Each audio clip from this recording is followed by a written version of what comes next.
আজকে অনেক কাজকর্ম টুকটাক অনেক রান্নাবাড়া আছে, কারণ আজকে আমার বাবা মা আসবে। তো আজকে হচ্ছে বৃহস্পতিবার, মানে যেই দিন রান্নাটা করেছি বা ভিডিওটা করেছি সেই দিন হচ্ছে বৃহস্পতিবার ছিল, আর ওনারা বৃহস্পতিবারে আসছে। আর আসার পর থেকে তো প্রচণ্ড ব্যস্ত। আসসালামু আলাইকুম, আপনারা সকলে কেমন আছেন? আশা করি সকলে অনেক ভালো আছেন। আমার বাসায় কিন্তু মেহমান লেগেই থাকে, মাসে একবার 15 দিনে একবার মেহমান আসবেই। কখনো একটা মাসও যায় নাই যে সেই মাসে আমার বাসায় মেহমান আসে নাই। খুবই কম সংখ্যক। আমি 3 বছর ধরে ঢাকাতে আছি, মানে এই করোনার পরে আর কি। সে 3 বছর ধরে প্রত্যেকটা মাসে ম্যাক্সিমাম মাসগুলোতেই মানুষ আসে আমার বাসায়। তো আলহামদুলিল্লাহ, ব্যাপার না। অতিথি আসা খুবই ভাগ্যবান, আল্লাহ তাআলা খুশি হলে তার বাসায় অতিথি পাঠায়। তো এই যে বাবা মা আসতে চাইলো না, তো এবারে হচ্ছে আমার একটু খরা যাচ্ছে। কারণ এই তো সামনে কুরবানি ঈদ গেল, তারপরে বাসায় গিয়ে প্রচুর টাকা খরচ টরচ হয়ে গেছে, কুরবানি গেছে। আবার হচ্ছে মেহমান তো টুকটাক আসতেই থাকে, তো বাবা মা আসতে চাইলো না। তো আপনাদের ভাইয়া একটু রেগে গেছে, কেন আসবে না, আমাদের হইলে তাদের হইবে, এরকম আর কি কথাবার্তা। তো যাই হোক, পরে বাবা মাকে নিয়ে আসালাম। আর আসার পর থেকে তো টুকটাক মা যেহেতু আসছে, গল্প স্বল্প টুকটাক এভাবে তো দিনপথ চলেই যাচ্ছে। আর কি আর বলার, প্রচণ্ড ব্যস্ততায় ভিডিওটা ভালোভাবে ছাড়তে পারতেছি না, মাঝে মাঝে মিউজিক দিয়ে ছাড়তেছি, কারণ আমাকে টাইম মেনটেন করে ভিডিওটা আপলোড করতেই হবে, এই জন্য আর কি।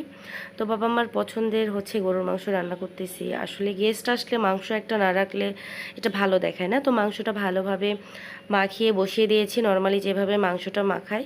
আর আজকে একটু স্পেশালভাবে হচ্ছে কাঁকরুলটা রান্না করব। কাঁকরুল হচ্ছে ভাজি করব। আপনাদের ভাইয়া কাঁকরুল একটু মোটা করে বেগুন ভাজির মতো রান্না করতে বলল।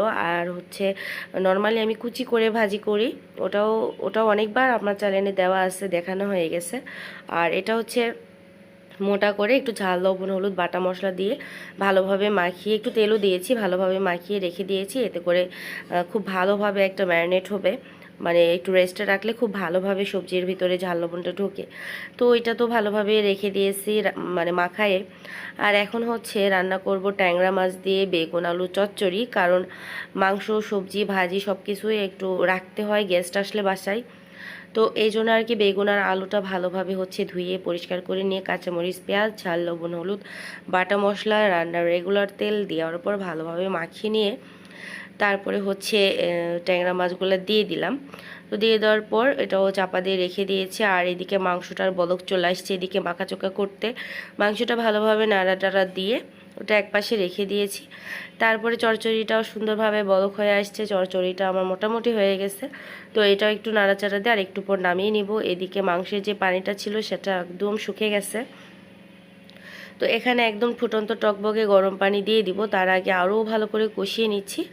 আর এখন হচ্ছে কাঁকরোলগুলো যেটা মাখিয়ে রেখেছিলাম, চচ্চড়িটা নামিয়ে নিয়েছি। তারপরে হচ্ছে যেই কাঁকরোলটা মাখিয়ে রেখেছিলাম সে কাঁকরোলটা হচ্ছে তেল দিয়ে তেলে ভালোভাবে একটা একটা করে দিয়ে দেওয়ার পর ঢাকনা দিয়ে ঢেকে মিনিট 2-3 অপেক্ষা করেছি। তারপরে ঢাকনাটা উঠিয়ে উল্টে পাল্টে দিয়ে এভাবে বেগুন ভাজি যেভাবে করে ঠিক সেমভাবে এটাও উল্টে পাল্টে ভেজে নামিয়ে নিব। আর এই কাঁকরোল ভাজাটা আমার আব্বা এবং আমার পরিবারের সবাই যে এত পছন্দ করেছে, আর অনেক মজা ছিল। একটু মোটা মোটা করে কেটেছি, বেশ আস্ত আস্ত ছিল। আর হচ্ছে খেতেও মাশাআল্লাহ অনেক মজা ছিল। তো এভাবে সেমভাবে আমি সবগুলা কাঁকরোল একের পর এক দিয়ে ভেজে নিব। তো এইভাবে কাঁকরোল ভাজি করলে কিন্তু বেশ মজা লাগে। আপনারা যদি এভাবে না রান্না করে থাকেন, একদিন হলেও রান্না করবেন, খুবই ভালো লাগে। তো এদিকে আবারও সেমভাবে কাঁকরোলগুলো সব দিয়ে আবারও ঢাকনা দিয়ে ঢেকে মিনিট 2-3 পর এভাবে উল্টে পাল্টে নামিয়ে নিব।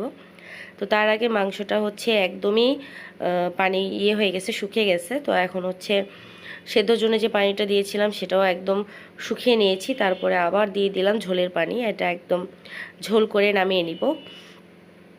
আর কাঁকরোলগুলো একদম ভাজা শেষ হয়ে গেছে। এখন পেঁয়াজ আর কাঁচামরিচ কিছুটা ওই মশলার ভিতরে মাখিয়ে নিয়ে তারপরে তেল দিয়ে তেলে হচ্ছে এটা একটু ব্রাউন কালার করে ভেজে নেব। আর এভাবে কাঁকরোল বলেন বেগুন বলেন বা যে কোনো ভাজিভুজি করার পর পেঁয়াজ আর কাঁচামরিচ এভাবে ভেজে যদি দেওয়া যায় খেতে কিন্তু বেশি ভালো লাগে। তো পেঁয়াজ কাঁচামরিচ ভালোভাবে তেলে ব্রাউন কালার করে ভেজে নেওয়া হয়ে গেছে। এখন হচ্ছে এর ভিতরে কাঁকরোলগুলো দিয়ে দিব। তো কাঁকরোলগুলো দিয়ে দেওয়ার পর উল্টে পাল্টে বেশ ভালো করে নামিয়ে নিব রান্না করে। আর এদিকে চচ্চড়ি কিন্তু একদমই হয়ে গেছে। এই দেখতে পাচ্ছেন উপরে তেল গড়া হয়ে আসছে, তো এটা হচ্ছে নামিয়ে নিয়েছি। আমার এই যে এখন এই যে দিয়ে দেবো এই পর্যায়ে। এখন এই যে কাঁকড়গুলো দিয়ে ভালোভাবে হচ্ছে উল্টে পাল্টে ভেজে জাস্ট নামিয়ে নিলে রান্না একদমই কমপ্লিট হয়ে যাবে। আর আজকের গরুর মাংস রান্না কমপ্লিট, তারপরে আপনার হচ্ছে চচ্চড়ি রান্না হয়ে গেছে, আবার আপনার কাঁকরোলটাও ভাজা হয়ে যায়। কাঁকরোলটা ভাজতে কিন্তু প্রচুর টাইম লাগছে, এদিকে গরুর মাংস চচ্চড়ি হয়ে গেছে, তারপরে কাঁকরোল ভাজা হয়েছে। কারণ এটা প্রায় 4-5 বার দিয়েছি, কারণ একবারে দেওয়া সম্ভব না, যেহেতু একটা একটা করে ভাজতে হয়, এতে করে টাইমটা একটু বেশি লাগে। তো এই যে উল্টে পাল্টে ভালোভাবে ভেজে নিয়েছি। তো চচ্চড়িটা একদম হয়ে গেছে, ছোট্ট একটা কড়াইতে বেড়ে নিয়েছি, তারপরে কাঁকরোল ভাজিটা প্লেটে বেড়ে নিয়েছি। আর গরুর মাংসটা লাস্টে একদম হালকা করে ঝোল করে টালা জিরার গুঁড়া দিয়ে নামিয়ে নিয়েছি। তো আজকের ভিডিও এই পর্যন্ত, দেখা হচ্ছে নেক্সট ভিডিওতে। আপনারা সকলে ভালো থাকুন, সুস্থ থাকুন। আল্লাহ হাফিজ, আসসালামু আলাইকুম।